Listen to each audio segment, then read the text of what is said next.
seberapa lazim sih di zaman sekarang akan terjadi biasanya?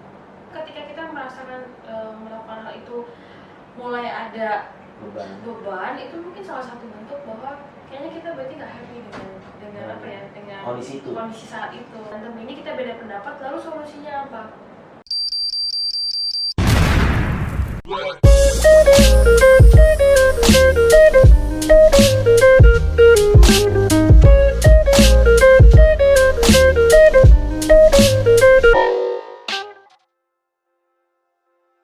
Ya jangan sampai menjalankan sesuatu capek sendiri itu kan, memang malah nanti jadinya kesehatan mental. Iya, ujung-ujungnya jadi gitu. Kita lanjut lagi. Oke. Menurut kamu toxic relationship itu seperti apa? Di balik hubungan itu ada satu yang selalu pengen dimengerti, cuman nggak bisa ngerti yang lain gitu. Cuma status doang, hanya aja ada pacar, jadi kayak gitu aja. Tapi dia nggak ada tujuannya gitu pacaran.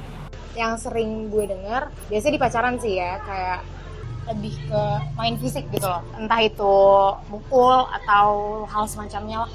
Satu orang itu ya dia keras kepala, gue sendiri mau menang sendiri.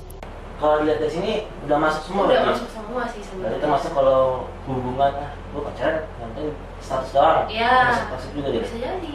Tuh.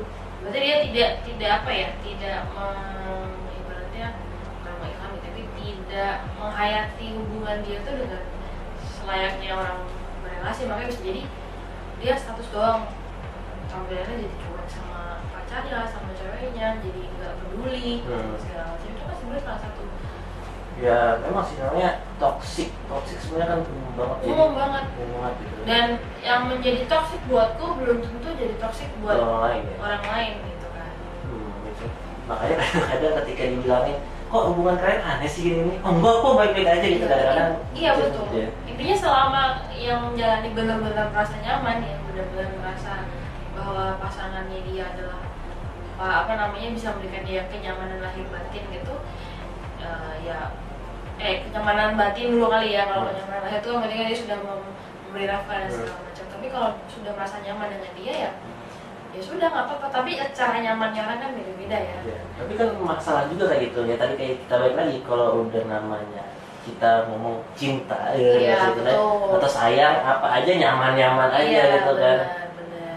Jadi kan orang tidak akan tahu itu masalah kalau dia sendiri nggak sadar gitu kan. Itu kan yang jadi masalah. Iya benar. Berarti memang kepekaan untuk diri sendiri dulu itu penting nggak sih? Iya betul, makanya memang ketika tadi aku bilang menjalani sebuah relasi itu memang kita butuh kematangan ya. Ya mencapai kematangan membutuhkan proses sih, tapi dengan kita lebih matang secara psikis, paling tidak kita bisa bisa mengatasi masalah-masalah dari relasi itu tuh dengan lebih bijak sih sebenarnya begitu. Nah, ini ada nggak sih Kak tips untuk melihat ini gue dalam hubungan toksik nih? Ada nggak misalnya apa yang harus misalnya dicontoh, apakah dia harus tahu ini gue bermanfaat nggak sih pacaran atau misalnya apa sih tipsnya? Secara umumnya ya. Secara umumnya apa? Kalau misalkan dari aku sih tipsnya yang pasti itu tadi temukan dulu rasa nyaman terhadap pasangan lu. Apa emang dia benar-benar orang bisa membuat kamu bisa menjadi diri apa adanya atau tidak, menerima kamu apa adanya atau tidak. Terus kemudian dengan waktu kamu sudah pacaran nih, kamu tuh udah bisa jadi orang yang seperti apa sih sekarang? Maksudnya perkembangan semakin naik atau semakin turun gitu, atau bahkan malah dulu perasaan saya orangnya friendly, banyak teman, sekarang nggak punya teman, jadi lebih mudah ini. Itu kan berarti kan jadi salah satu bentuk toksik ya. Dan yang pasti ya kamu harus tahu tujuan kamu pacaran itu kemana. Nah, bersama dengan orang ini bisa nggak tujuan tercapai?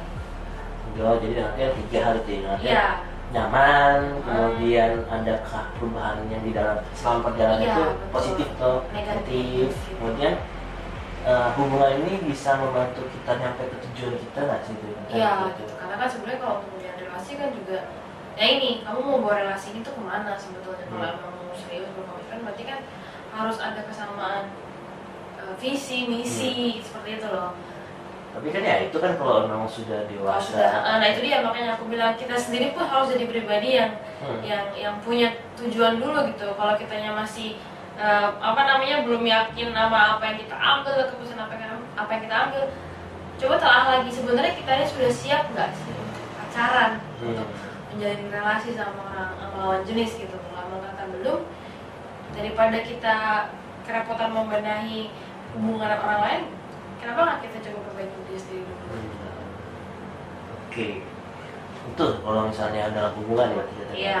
Coba telah lagi sebenarnya kita ini sudah siap nggak sih untuk pacaran, untuk menjalin relasi sama lawan jenis gitu. Kalau kata belum, daripada kita kerepotan membenahi hubungan orang lain, kenapa nggak kita coba perbaiki diri sendiri dulu? Oke, itu kalau misalnya dalam hubungan ya. Iya. Oke. Kita lanjut lagi. Oke. Menurut kamu, kenapa seseorang melakukan toxic relationship? Kalau ngelakuin nggak tahu, misalnya belum pernah. Kalau menurut gue kalau ngelakuin itu lebih ke mungkin dia depresi akan suatu hal, jadi depresi itu kebawa di hubungannya mereka sendiri. Biasa aja ya, dia mau pergi ya pergi, mau enggak ya mau bertahan ya bertahan gitu. Hubungan yang dijalani kayak kasihan, cuma sekedar kasihan gitu aja. Jadi kita mungkin telah dari yang melakukan dulu. Oke. Kenapa sih seorang mau melakukan toxic relationship itu atau TR itu? Maksudnya menjadi pihak yang Melakukan, merugikan ya. Oke. Bisa jadi karena ya itu tadi ya, karena tidak matang gitu, jadi dia tidak peka untuk akan kebutuhan pasangannya gitu. Yang jadi fokus di relasi itu bukan berdua, tapi dia sendiri. Memenuhi kebutuhan dia, keinginan-keinginan dia, itu yang akhirnya bikin relasi dia dengan pacarnya itu menjadi toksik gitu. Dia fokusnya cuma buat dia sendiri doang sih.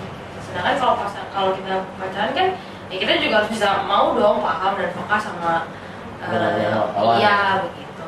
Kenapa kita bahas yang pelakunya dulu? Kenapa? Kadang-kadang malah kalau lihat dari sudut pandang berbeda, kadang-kadang malah pelaku perlu ditolong juga. Betul.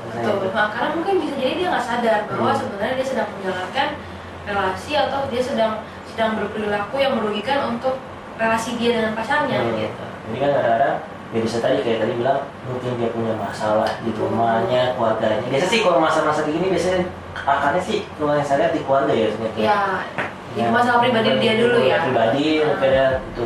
Terus tidak tersampaikan, berimbaslah hubungan yang lain akhirnya jadi toksik itu sendiri gitu kan. Jadi ya kadang-kadang kalau kita menjadi teman yang menolong, nggak hanya menolongi bahasa tanda petiknya korbannya, tapi kalau emang bisa nolongin si pelakunya juga kenapa enggak gitu kan itu. Ajak ngobrol lah. Ajak ngobrol gitu ya. Karena jangan berpikir orang yang melakukan TR itu jahat, belum tentu dia sadar dengan itu kan. Betul, benar. Jadi punya prinsip lah. Sengaja bisa enggak lah gitu. Karena sengaja atau enggak, atau kalaupun sengaja kenapa kan pasti ada sesuatu yang tanda kutip itu kan. Tapi itu kalau mau, kalau enggak ya jangan gitu. Iya, lebih baik sih kita harus tahu juga takaran kemampuan kita kayak apa ya.